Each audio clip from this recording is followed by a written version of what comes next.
ایک کمال کا میں آپ کو واقعہ سناتا ہوں. حضرت موسیٰ علیہ نبینا علیہ الصلوۃ والسلام کے دور کا واقعہ ہے.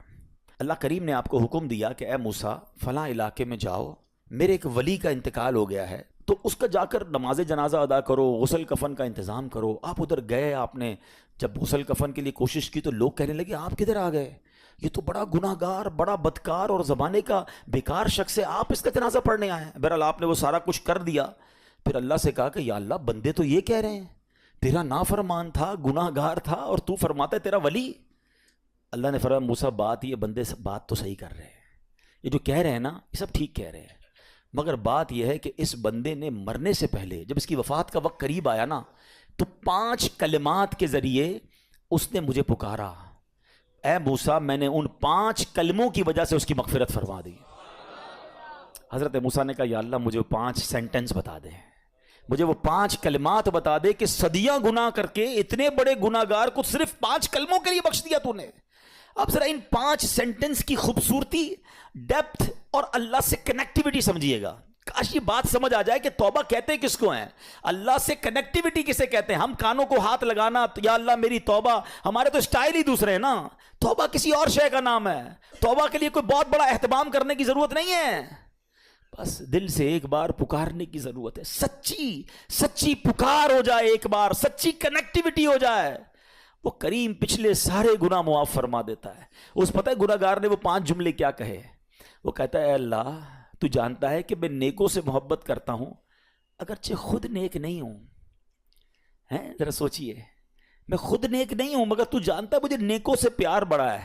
دوسرا سینٹنس کیا تھا, یا اللہ تو جانتا ہے میں گناہ گاروں سے بغض رکھتا ہوں, فاسقوں سے بغض رکھتا ہوں حالانکہ میں خود گناہ گار ہوں.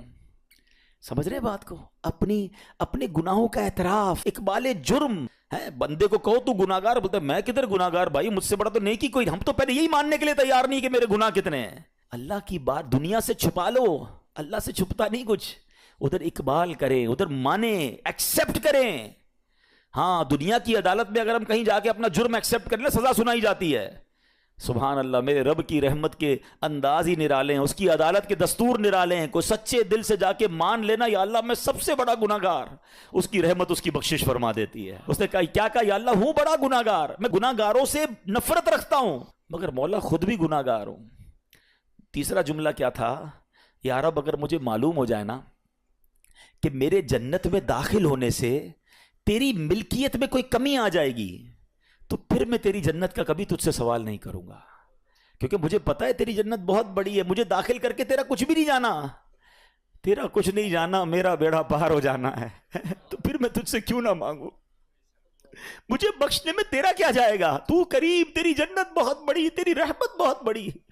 تو یا اللہ مجھے اگر یہ معلوم ہو جائے کہ مجھے جنت میں داخل کرنے سے تیری ملکیت تھوڑی ہو جائے گی پھر میں جنت نہیں مانگوں گا.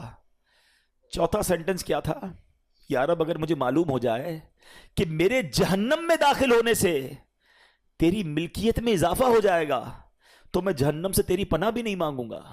اگر جہنم میں ڈالنے سے تیری ملکیت میں, تیرے ملک میں اضافہ ہو رہا ہے تو پھر مجھے ڈال دے جہنم میں راضی ہوں, مگر مجھے پتا ہے کہ مجھے جہنم میں ڈالنے سے تیری ملکیت میں کوئی اضافہ نہیں ہوگا. تو ویسے ہی مالک ہے, تو ویسے ہی خالق ہے, سب کچھ تیرا ہے.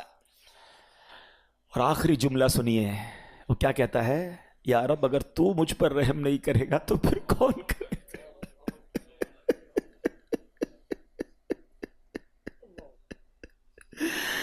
اگر اللہ رحم نہیں کرے گا تو کون کرے گا. آج اس کی رحم کی بھیک لینے تو آئے ہیں, آج اس کے کرم کی خیرات لینے تو آئے. ہم مانتے ہیں یا اللہ, ہم سب ایکسیپٹ کرتے ہیں, ہم نے بہت گناہ کیے, ہم نے بہت خطائیں کی, لوگوں سے ڈر لگتا رہا کہ کوئی دیکھ نہ لے. مالک معلوم تھا تو دیکھ رہا ہے, پھر بھی ہم نے گناہ کیے. دروازے بند کر کے گناہ کیے, لائٹ آف کر کے گناہ کیے, علاقے تبدیل کر کے گناہ کیے. ہم سب مانتے ہیں مولا, مگر یہ پتا ہے ہمیں بخش دے گا تو تیری رحمت میں کمی نہیں آئے گی, تیرا جائے گا کچھ نہیں. ہم بھی تیرے بندے ہیں, ہم بھی تیرے بندے ہیں, تیرے محبوب کے امتی ہیں مولا. تو رحم نہیں کرے گا تو کون رحم کرے گا. حاصل کریں. جب حضرت عبدالرحمن بن عوف کو ہوش آیا نا تو لوگوں نے کہا کہ آپ کی طبیعت کیسی ہے, تو آپ نے کہا کیا مجھ پر غشی طاری ہو گئی تھی. تو کہا جی تو کہتے ہیں بے شک میری بے ہوشی میں میرے پاس 2 فرشتے آئے اور کہنے لگے تم چلتے نہیں کہ ہم تمہیں خدا کی بارگاہ میں لے جائیں اور تمہارے بارے میں فیصلے لیے جائیں. دوسرے فرشتے نے کہا انہیں لوٹا دو, یہ ان افراد میں سے ہے جن کے لیے ان کی ماؤں کے پیٹ میں ہی سعادت مندی لکھ دی گئی تھی, اور ان قریب اللہ تعالیٰ ان کے ذریعے ان کی اولاد کو جب تک چاہے گا نفع دے گا. اس کے بعد آپ رضی اللہ تعالیٰ عنہ 1 مہینہ مزید زندہ رہے, اس کے بعد انتقال ہوا. تو پتہ چلا کہ آپ کی والدہ نے نماز پڑھی, اللہ سے مدد مانگی اور آپ کو اللہ نے ایک نئی زندگی عطا فرمائی. تو آپ اپنی زندگی میں اس پریکٹس کو آج اس آیت سے دیکھیں, ہم نے کرنا کیا ہے. ہم جب بیان میں آئیں تو صرف بیان نہیں سننا ہے, ہم نے اللہ نے مجھے کہا کیا ہے. ہم اس ٹاپک کو لے کے اسی لیے چل رہے ہیں نا کہ میرے رب نے ڈائریکٹلی مجھ سے کیا بات کی ہے. تو آج اس آیت میں یہ لیسن مل رہا ہے کہ جب کسی پرابلم میں ہیں, کلیمٹی میں ہیں, تو اللہ کی طرف جانا ہے اور نماز سے مدد چاہنی ہے. وَاسْتَعِينُوا بِالصَّبْرِ وَالصَّلَاةِ. اچھا اب آپ دیکھیں پیارے آقا کی نماز کی کیسی عادت تھی. بادل گرجتے تھے, آندھی چلتی تھی, کسی بری خبر کی اطلاع آ رہی ہوتی تھی, نبی پاک نماز کی طرف چلے جاتے. اچھا مجھے بتائیں نماز استسقاء کیا ہے؟ بارش نہیں ہو رہی ہے, پیارے آقا نماز پڑھا رہے ہیں. سورج گہن ہو رہا ہے, نبی پاک نماز پڑھا رہے ہیں. چاند گہن ہو رہا ہے, پیارے آقا نماز کی طرف. یعنی کس قدر اللہ کی طرف رجوع ہے. And whenever anything bad happen یا گوئنگ ٹو بیڈ ہیپن, ہونے والی لگ رہی ہے, کچھ بڑا ہونے والا ہے. ہمیں بھی تو خبریں آ رہی ہوتی ہے نا کہ بھائی کل بہت شدید بارش ہوگی, اللہ نہ کرے کوئی اور بری خبر ایکسپیکٹیشن ہے, آپ کو کاروبار میں کوئی ایسی خبر آنے کا ڈر ہے, یا آپ کی کوئی شپمنٹ جاری ہے, واٹ ایور آپ چاہتے ہیں ہر چیز بہتر ہو جائے. قرآن نے فارمولا دیا نا, وَاسْتَعِينُوا بِالصَّبْرِ وَالصَّلَاةِ. اللہ نے ڈائریکٹلی مجھے اور آپ کو کہا ہے. تو from now on words make your practice کہ میں نے انشاءاللہ نماز سے مدد لینی ہے. اور آپ اپنی آنکھوں سے دیکھیں اور آپ اللہ سے عرض بھی کریں کہ اللہ تو نہیں قرآن میں کہا ہے مدد لے, میں نے کھڑا ہو گیا نماز کے لیے. تو نماز سے آپ نے مدد لینی ہے. اچھا اب اس کے بعد آیت کا جو سیکنڈ پارٹ ہے کہ صبر سے بھی مدد لینی ہے. اور آگے کیا فرمایا, ان اللہ مع الصابرین, اللہ صابروں کے ساتھ ہے. سبحان اللہ. اس کا مطلب یہ ہوا کہ اللہ تعالیٰ اپنے علم و قدرت کے ساتھ ویسے تو ہر کسی کے ساتھ ہے, لیکن یہاں صبر کرنے والوں کا خاص ذکر اس لیے ہوا تاکہ انہیں معلوم ہو جائے کہ اللہ تعالیٰ ان کی مشکلات کو دور فرما دے گا. مگر کرنا کیا ہے؟ صبر کرنا ہے. اچھا اب صبر کے بارے میں 2 باتیں بڑی اہم ہیں کہ صبر نارملی ہم جب بھی صبر کے بارے میں سنتے ہیں تو صبر ہم کہتے ہیں یار تکلیف آئی ہے صبر کرو, یقیناً یہ بھی صبر ہے, مگر صبر کی ایک اور قسم بھی ہے جو اس سے بھی سپیریئر ہے, جو اس سے بھی افضل ہے. اور وہ کیا ہے؟ گناہ کے لیے دل چاہے, حرام کے لیے دل چاہے, نفسانی خواہشات برا کام کروانا چاہ رہی ہیں اور بندہ اس پر صبر کرے. یہ صبر جو ہے نا یہ شریعت کو اور محمود ہے اور بڑا افضل ہے کہ انسان کو جی چاہے کہ فلاں گناہ کرنا ہے مگر وہ اس پر صبر کرے. اور دوسرا صبر وہی ہے جو ہم جانتے ہیں کہ کوئی مصیبت آ جائے, کوئی آفت آ جائے, کوئی ہمارا اللہ نہ کرے کسی سے لڑائی ہو جائے, ہمیں کوئی برا بلا کہے, ہم اسے معاف کر دیں, صبر کریں. یا جسمانی تکلیف ہے, کاروبار میں پرابلم ہے, ہم اللہ کی رضا پر راضی رہیں. تو یہ 2 قسم کے صبر ہیں. اور جب کوئی بندہ صبر کرتا ہے نا تو قرآن و حدیث اور بزرگان دین کے اقوال سے میں اب آپ اس کے 10 فائدے بتانا چاہتا ہوں. میں کہتا جاؤں گا, آپ اللہ کے ذکر کی نیت سے سبحان اللہ بھی کہتے رہیں, جنت میں درخت بھی لگاتے رہیں. ٹھیک ہے. اللہ تعالیٰ صبر کرنے والوں کے ساتھ ہے. صبر کرنے والے کو اس کے عمل سے اچھا اجر ملے گا, صبر کرنے والے کو بے حساب اجر ملے گا. صبر کرنے والوں کی جزا دیکھ کر قیامت کے لوگ حسرت کریں گے. صبر کرنے والے رب کریم کی طرف سے درود و ہدایت اور رحمت پاتے ہیں. صبر کرنے والے اللہ کو محبوب ہیں. صبر آدھا ایمان ہے. صبر جنت کے خزانوں میں سے ایک خزانہ ہے. صبر کرنے والے کی خطائیں مٹا دی جاتی ہیں اور صبر ہر بھلائی کی کنجی ہے. اب آتے ہیں ان دونوں صبر کو تھوڑا سا ڈیفائن کرتے ہیں. ایک نفسانی خواہشات, گناہ کا جی چاہتا ہے, کیونکہ نفس ہے نا وہ تو ہر وقت موج مستی چاہتا ہے, وہ تو ہر وقت چاہتا ہے جناب بس یہ بھی کام کر لوں وہ بھی کر لوں. اب مجھے یہ دیکھنا ہے کہ میرا یہ کام اللہ کو راضی کرے گا یا رب کو ناراض کر دے گا. لیکن جو نفسانی خواہشات پر صبر کرتا ہے نا, گناہ سے اپنے آپ کو بچاتا ہے, قرآن کیا کہتا ہے, وَأَمَّا مَنْ خَافَ مَقَامَ رَبِّهِ وَنَهَى النَّفْسَ عَنِ الْهَوَىٰ فَإِنَّ الْجَنَّةَ هِيَ الْمَأْوَىٰ. اور رہا وہ جو اپنے رب کے حضور کھڑے ہونے سے ڈرا اور نفس کو خواہش سے روکا تو بے شک جنت ہی اس کا ٹھکانہ ہے. دل چاہ رہا ہے, شیطان کہہ رہا ہے کر لے, کوئی دیکھنے والا نہیں ہے, علاقہ بھی چینج کر لیا, شہر بھی تبدیل ہو گیا, nobody here to watch you, مگر اللہ دیکھ رہا ہے.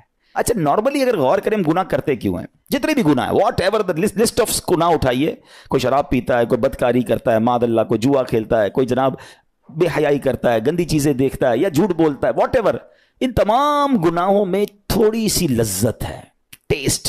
ٹھیک ہے, غیبت میں بھی ٹیسٹ ہے, بلکہ کتابوں میں آیا کہ غیبت میں شراب سے بھی زیادہ مزہ ہے, جبھی تو بندہ چھوڑتا نہیں ہے. اچھا لیکن یہ تمام ٹیسٹ میں ایک بڑی اہم بات اب میں کہنے جا رہا ہوں. یہ بزرگ نے بڑی کمال کی ون لائنر ہمیں دے دیا ہے. وہ کہتے ہیں کبھی بھی لذت کے لیے گناہ مت کرنا, کیونکہ لذت ختم ہو جائے گی, گناہ کا جواب اور پنشمنٹ باقی رہ جائے گی. اب آپ اس فارمولے کو سامنے رکھیں کہ جب بھی ہم گناہ کرتے ہیں فیو منٹس یا فیو آورز کی ایک انجوائمنٹ ہے, آفٹر دیٹ انجوائمنٹ ختم, مگر اس کا جواب باقی ہے, عذاب باقی ہے, اللہ نہ کرے اللہ ناراض ہوا تو پنشمنٹ باقی ہے. تو کیا فرمایا, انجوائمنٹ کے لیے گناہ مت کرنا, انجوائمنٹ ختم ہو جائے گی, عذاب باقی رہ جائے گا. اور اگلا سینٹنس کتنا خوبصورت ہے, فرماتے ہیں کبھی بھی تکلیف کی وجہ سے نیکی مت چھوڑنا, تکلیف ختم ہو جائے گی, اجر باقی رہ جائے گا. اب مثال دیتا ہوں, اس کے 2-3 ایگزامپل سمجھیے. گناہ کی ایگزامپل تو آپ سمجھ گئے کہ کوئی بھی تھوڑی دیر کا گناہ کرتا ہے, لذت پاتا ہے, وہ گناہ ختم, عذاب باقی. اب نیکی میں کیا ہوتا ہے, فجر کے لیے اٹھنا ہے, نیند آ رہی ہے, دل نہیں چاہ رہا, آپ اٹھے, آپ نے وضو کیا, فجر پڑھا, وہ اٹھنے کی تکلیف تو ختم ہو گئی نا, واپس سونا ہے تو سو جائیے, مگر فجر کا اجر اور ثواب باقی رہ گیا ہے. رمضان کے روزے ڈیفیکلٹ ہیں, لیکن افطار کے بعد تکلیف ختم ہو جاتی ہے, ہم کھاتے پیتے ہیں, موج کرتے ہیں, مگر ثواب باقی رہ جاتا ہے. کبھی کبھی آپ کو کوئی مسجد کے میں بلاتا ہے, یار چلو بھائی بیان ہو رہا ہے, اجتماع ہو رہا ہے, کوئی نیکی کی بات ہو رہی ہے, نہیں یار دل نہیں چاہ رہا, آپ آ گئے, آدھے 1 گھنٹہ بیٹھے, پھر چلے گئے, وہ آپ کا جو ٹینشن تھا یا پریشر تھا وہ ختم ہو گیا, مگر ثواب باقی رہ گیا. تو اب اس فارمولے کو یاد رکھیے گا, جب بھی گناہ آپ کی طرف آئے نا, آپ سوچیں کتنی دیر کا فائدہ ہے, 1 گھنٹہ دوستوں کے ساتھ بیٹھوں گا, بری باتیں کروں گا, 2 گھنٹے فلم دیکھوں گا, 2 ڈھائی 3 گھنٹے, بس اس کے بعد جواب تو باقی ہے نا, قیامت تک اللہ کو جواب دینا پڑے گا. نہیں یار مجھے انجوائمنٹ کے لیے گناہ نہیں کرنا ہے. اور جب کوئی نیکی کا کام آئے اور آپ کو لگے یار دل نہیں چاہ رہا, مزہ نہیں آ رہا, بوریت ہوگی, چھوڑنا یار, تو بندہ سوچے کتنی دیر کی نیکی ہے, آدھے گھنٹے کی, 1 گھنٹے کی, بس 2 گھنٹے کی, اور ثواب باقی رہ جائے گا. Let's do it. اگر یہ بات سمجھ آ گئی نا آپ کو, تو انشاءاللہ دیکھیے گا گناہ سے بچنا اور نیکیاں کرنا آسان ہو جائے گا. تو اب کیا فرمایا قرآن نے کہ جس نے اپنے نفس کو روکا, کیا خوبصورت آیت ہے, وَأَمَّا مَنْ خَافَ مَقَامَ رَبِّهِ وَنَهَى النَّفْسَ عَنِ الْهَوَىٰ, اور رہا وہ جو اپنے رب کے حضور کھڑے ہونے سے ڈرا اور نفس کو خواہش سے روکا, تو بے شک جنت ہی اس کا ٹھکانہ ہے. اور ایک اور جگہ کمال سے فرمایا, وَلِمَنْ خَافَ مَقَامَ رَبِّهِ جَنَّتَانِ, مبارک ہو ان کو جو اللہ سے ڈرتے ہیں نا, صبر کرتے ہیں, گناہ نہیں کرتے, رک جاتے ہیں. قرآن کہتا ہے جو اپنے رب کے حضور کھڑے ہونے سے ڈرے اس کے لیے 2 جنتیں ہیں, 1 نہیں 2 جنتیں ہیں. سورہ رحمان کی آیت ہے. تو پتا چلا کہ نفس کو روکنا یہ آسان بھی نہیں ہے, ہاں دل بہت چاہتا ہے, مگر یہ صبر جو ہے نا, ان اللہ مع الصابرین کا جو معراج ہے, جو ٹاپ آف دا لسٹ صبر ہے, وہ یہ صبر ہے. اچھا اب آتے ہیں ایک اور صبر کی صورت, کہ اب آپ کو کسی نے غصہ دلا دیا, برا بھلا کہا, یا آپ کے مزاج کے خلاف بات ہو گئی, اب آپ نے روکنا ہے اپنے آپ کو. اب غصے کا اظہار نہیں کرنا, لڑائی نہیں کرنی, گالی کا جواب گالی, اینٹ کا جواب پتھر, انگریزی کا مقولہ ہے نا ٹٹ فور ٹیٹ, جیسے کو تیسا نہیں, یہ ہماری شریعت ہمیں نہیں سکھاتی. اچھا آج کل کسی کو کہو نا یار آپ کیوں یار لڑائی کر رہے ہیں, بھائی میں جواب نہ دوں تو لوگ سمجھیں گے کمزور آدمی ہوں, مجھے اپنا روب بھی تو رکھنا ہے, میں بھی تو پتہ چلے کون ہوں, اپنا بتاؤں تو صحیح کون ہوں. سچی بات پتہ ہے کیا ہے, جو ٹٹ فور ٹیٹ کرتا ہے, گالی کا جواب گالی سے دیتا ہے نا, وہ واقعی بتا دیتا ہے وہ کون ہے, وہ اپنا تعارف کروا رہا ہوتا ہے کہ یہ بھی ایسا ہے, میں بھی ویسا ہی ہوں. او بھائی. اچھا پھر ایک اور عجیب جملہ بڑا مشہور ہے آج کل, جناب ہم شریف کے ساتھ شریف ہیں, ہم بدماش کے ساتھ بدماش ہیں. مجھے آج تک سمجھ نہیں آئی یہ کون سا بٹن لگا ہوا ہے آپ کے اندر کہ شریف کے ساتھ آپ شریف ہو جاتے ہیں, بدماش آتا تو آپ بھی بدماش ہو جاتے ہیں. جناب والا, شریف آدمی شریف کے ساتھ بھی شریف ہوتا ہے, بدماش کے ساتھ بھی شریف ہوتا ہے. جب بھی تو وہ غلط آدمی اچھا ہوگا نا. نبی پاک علیہ الصلوۃ والسلام نے گالیاں سن کر دعائیں دی ہیں, پتھر برسانے والوں کو بھی دعائیں دی ہیں, مگر ہم تو تیار ہی رہتے ہیں, یار میں بتاؤں گا اس کو میں کون ہوں, 1 گالی دی ہے میں اس کے ساتھ پشتوں کو گالیاں دوں گا. تو پھر آپ بھی ویسے ہی ہو گئے نا جناب. حدیث پاک کیا ہے, ہو از مور اسٹرانگر, ہو از مور پاورفل. اللہ کے حبیب علیہ الصلوۃ والسلام فرماتے ہیں کہ بہادر وہ نہیں, یہ بخاری شریف کی حدیث ہے, بہادر وہ نہیں جو پہلوان اور دوسرے کو پچھاڑ دے, بلکہ بہادر وہ ہے جو غصے کے وقت اپنے آپ کو قابو میں رکھے. اصل بہادری یہ ہے. تو اگر آپ نے واقعی صبر سے مدد لینی ہے, ان اللہ مع الصابرین کا مجدہ لینا ہے, تو بدلے نہیں لینا ہے, معاف کرنا ہے. ذرا مل کر میرے ساتھ شب قدر کی دعا دہرائیے گا, اللہم انک عفو کریم تحب العفو فاعف عنی, اللہم انک عفو کریم تحب العفو فاعف عنی, اللہم انک عفو کریم تحب العفو فاعف عنی. واٹ از دا میننگ, اس دعا کا معنی کیا ہے؟ اللہم انک عفو, اے اللہ تو معاف کرنے والا ہے, تحب العفو, معافی کو پسند کرتا ہے, فاعف عنی, اللہ مجھے بھی معاف کر دے. ہم کیا کہہ رہے ہیں اللہ سے, اللہ مجھے معاف کر دے اور میرے سارے اگلے پچھلے گناہ معاف کر دے. مگر دیر از اے کوسچن, آپ نے معاف کر دیا سب کو؟ بندہ کہتا نہیں میں تو انتظار میں بیٹھا ہوں, میں تو موقع کی تلاش میں, بس موقع ملے پھر بتاؤں گا میں کون ہوں. ہاتھ میں آ نہیں رہا بندہ, ٹرائی کر رہا ہوں کسی جگہ آ جائے, بس کوئی اس کے پیسے ویسے آ جائیں, کوئی اس کا معاملہ میرے پاس آ جائے, بس پھر دیکھو کیا کرتا ہوں. بیٹھے اس انتظار میں بیٹھے بہت سارے لوگ, کمال ہے یار. یعنی دشمنیاں پالی ہوئی ہیں, رشتہ داریاں کاٹی ہوئی ہیں, دوستوں کے پاس جا نہیں رہے ہیں, میاں بیوی میں لڑائی ہے, ایک سوری کے لیے بیوی گھر بیٹھی ہے, وہ کہتی شوہر سوری کہہ دے تو میں آ جاؤں گی, شوہر کہتا ہے بیوی معافی مانگ لے تو میں لے آؤں گا. ارے بھائی کوئی بھی آگے بڑھ کے معافی کر لو بھائی, اللہ سے معافیاں مانگ رہے ہو, بندوں کو معاف کرنے کے لیے کوئی تیار نہیں ہے. مجھے خود بتائے نا یہ کیسی دعا ہے کہ اے اللہ تو مجھے معاف کر دے, میں نے کسی کو معاف نہیں کرنا. یہ بنتی ہے دعا؟ اللہ سے پتہ ہے کیا کہیں, اے اللہ میں نے بندہ ہو کر تیرے سارے بندوں کو معاف کر دیا ہے, تو سب سے بڑا معاف کرنے والا ہے نا, اللہ تو بھی مجھے معاف کر دے. Look at the way to talk, یہ مزہ ہے نا بات کرنے کا, پھر دعا کرنے کا لطف بھی آئے گا آپ کو. تو دشمنیاں نہ رکھیں, غصے پر قابو پائیں, معاف کریں. ایک حدیث سن لیجئے, لرزا دیتی ہے, ڈرا دیتی ہے. اللہ کے نبی علیہ الصلوۃ والسلام فرماتے ہیں جو رحم نہیں کرتا اس پر رحم نہیں کیا جاتا. حدیث کا خلاصہ ہے. اور جو معاف نہیں کرتا اسے معاف نہیں کیا جاتا. اب بتائیے ہم معاف کرتے ہیں, ہم رحم کرتے ہیں, ہم کہتے ہیں اللہ ہم پر رحم کرے, ہم کسی پر رحم نہ کریں. نہیں ہوگا رحم, پہلے اپنے اندر تو لائیے یہ باتیں. اب ایک آیت سنیے گا اس کے تحت ایک واقعہ, اور پھر میں بیان کو کنکلوڈ کرتا ہوں. اللہ کریم ارشاد فرماتا ہے الذین ينفقون فی السراء والضراء والکاظمین الغیظ والعافین عن الناس واللہ یحب المحسنین. قرآن میں رب فرماتا ہے وہ جو خوشحالی اور تنگ دستی میں اللہ کی راہ میں خرچ کرتے ہیں. یہ بڑی خوبصورت بات ہے, یہ غریب اسلامی بھائیوں کے لیے بھی مدنی پھول ہے. امیر تو خرچ کرتا ہے نارملی, غریب خرچ نہیں کرتا اللہ کی راہ میں. ہمارے قبلہ مفتی قاسم صاحب نے تفسیر قرآن صراط الجنان میں ایک بڑی پیاری بات لکھی. آپ کہتے ہیں پوری دنیا کے امیروں کا سروے کر لینا, ان کی جو پیسے بڑھنے کی ایک وجہ یہ بھی ہوتی ہے کہ وہ کہیں نہ کہیں چیریٹی کر رہے ہوتے ہیں, مدد کر رہے ہوتے ہیں. وہ مدد اور وہ نیکی ان کے پیسے بڑھا رہی ہوتی ہے. اور پوری دنیا کے غریبوں کا سروے کریں تو ان میں سے بڑی تعداد وہ جو خرچ ہی نہیں کرتی اللہ کی راہ میں. کہتے ہیں ہم کیا خرچ کریں, ہم تو غریب ہیں, ہم پر لوگ خرچ کریں. میں آپ کو فارمولہ دے رہا ہوں اور یہ قرآن سے دے رہا ہوں. جو تنگی میں بھی اللہ کی راہ میں خرچ کرتے ہیں, جو خوشحالی میں بھی خرچ کرتے ہیں. آپ تنگی میں آپ روپیہ خرچ کریں, یہ نہیں کہتے آپ 10,000 روپے خرچ کریں, جتنی آپ کی حیثیت. یہ کاروبار ہے, آپ 1 روپیہ دیں گے اور آئے گا, آپ 10 روپے دیں گے اور آپ کسی نہ کسی نیکی کے کام میں خرچ کرتے رہیں, آپ غربت سے باہر آ جائیں گے. If you want to take out yourself from that problem, آپ آئیں اللہ کی راہ میں خرچ کرنا شروع کریں. قرآن کہہ رہا ہے کہ جو تنگی اور خوشحالی میں اللہ کی راہ میں خرچ کرتے ہیں. اور اگلا پارٹ کتنا خوبصورت ہے, فرمایا والکاظمین الغیظ والعافین عن الناس, فرمایا اور غصہ پینے والے اور لوگوں سے درگزر کرنے والے. انعام کیا ہے, واللہ یحب المحسنین, اور اللہ نیک لوگوں سے محبت فرماتا ہے. اور پھر ہاں زندگی میں کلیمٹیز, پرابلم, بیماریاں, مشکلیں, قرآن خود کہتا ہے کہ من قریب تمہیں آزمائیں گے. کبھی بیماری آئے گی, کبھی بھوک آئے گی, کبھی مال کم ہو جائیں گے, کبھی ڈسٹربنس آئے گی, خوف آ جائے گا. تو بی ریڈی فار دیٹ, صبر کرنا ہے, کیونکہ اللہ نے فرمایا وبشر الصابرین, صبر کرنے والوں کے لیے خوشخبری ہے. تو اللہ کرے کہ یہ بات ہمیں سمجھ آ جائے اور ہم اس آیت پر عمل کرنے والے بن جائیں تو زندگی بڑی آسان ہو جائے گی. یہاں ایک میں عقیدے کی بات بھی کلیریفائی کر دوں. کچھ لوگوں کو بعض اوقات کنفیوژن ہوتی ہے یا لوگ کنفیوژن کریٹ کرتے ہیں. مجھے ایک بات بتائیے گا کہ اللہ کیا کہہ رہا ہے, وَاسْتَعِينُوا بِالصَّبْرِ وَالصَّلَاةِ, اے ایمان والو صبر سے اور نماز سے مدد چاہو. کیا صبر اور نماز خدا ہیں؟ بتائیے, نہیں ہے نا, اللہ تو نہیں ہے. ہم صبر اور نماز کی عبادت تو نہیں کرتے. تو جب قرآن کہہ رہا ہے کہ صبر اور نماز سے مدد مانگو, تو غیر اللہ سے مدد مانگنے کا درس تو ہمیں قرآن دے رہا ہے. تو اس کا مطلب یہ ہوا کہ اللہ کے سوا کسی چیز سے یا کسی شخصیت سے مدد لینے کا مقصد یہ نہیں ہوتا کہ ہم اس کی عبادت کر رہے ہیں.